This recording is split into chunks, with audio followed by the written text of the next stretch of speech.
ഈ യാത്രയിൽ A P Abubakar മുസ്ലിയാരെ കുറിച്ച് ഉപനായകരിൽപ്പെട്ട ഒരാൾ പറഞ്ഞെന്താ അറിയും? അബുൽ അനാം, മനുഷ്യരുടെ പിതാവ്, മഹാനായ ശൈഖുനാ സുൽത്താനുൽ ഉലമ.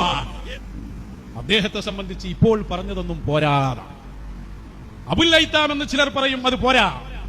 ചിലർ അബുൽ മസാക്കീൻ എന്ന് പറയും, അതൊന്നും പോരാ. എന്റെ അഭിപ്രായത്തിൽ അബുൽ അനാം എന്ന് പറയണം എന്നാണ്. അനാം ബശർ, മനുഷ്യ കുലത്തിന്റെ പിതാവ്. ഞാൻ വിചാരിച്ചു രണ്ടാം ആദന്റെ പേറ്റ വന്നോ.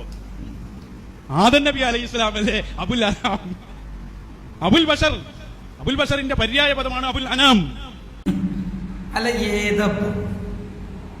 ഇപ്പൊ ഏത് നാട്ടുകാരനാ? എടക്കൂതരെ ഇജന്റെ ബാലിപ്പം ജാത് പരിപാടിയുടെ ചോമരൊന്നും ബലച്ചോ. ഇത്തരം ബാലിപ്പുണ്ടല്ലോ ചെയ്യും. തലയിക്കെട്ടും താടി കിടക്കുന്ന നിക്കണ കണ്ടാൽ മൊയിലാരറിയെങ്കിൽ നേരം പെടുത്ത ഒരു ചെങ്ങയും കാന്തപുരത്തിനെ തിന്നാണ്.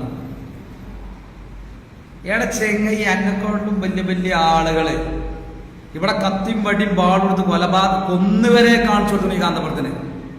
എന്നിട്ട് അയാളെ ലക്ഷ്യം തെറ്റാതെ മുന്നിൽ നടന്ന മനുഷ്യനെ കാന്തപുരം. പിന്നെ അന്നപ്പെട്ടൊരു ഓതള ഒരാന്തപ്പെട്ട ഒരു തൊലിച്ച് അയാളെ വെച്ച നടക്കണം. കാന്തപുരത്തിനെ പറ്റി ചന്ദ്രൻ കുതിര മനസ്സിലാക്കിയത് ഇടക്കിടക്കണ്ട് ഇച്ചിങ്ങനെ സ്റ്റേജുമ്പോ കാര്യം ഇങ്ങനെ വീടുന്ന കണ്ട ഇടച്ചങ്ങ ഇസ്ലാംകാരും ഈമാങ്കാരും മാരിയാക്കാൻ കാര്യം അടിച്ച കാന്തപുരത്തിനെ വെല്ലുവിളിച്ചിന്. അയാളെ സമ്മേളനം മിഞ്ഞാൻ നടന്നൊരു പരിപാടി കേരള യാത്ര അതിന്റെ അടുത്തൊന്ന് കണ്ടു.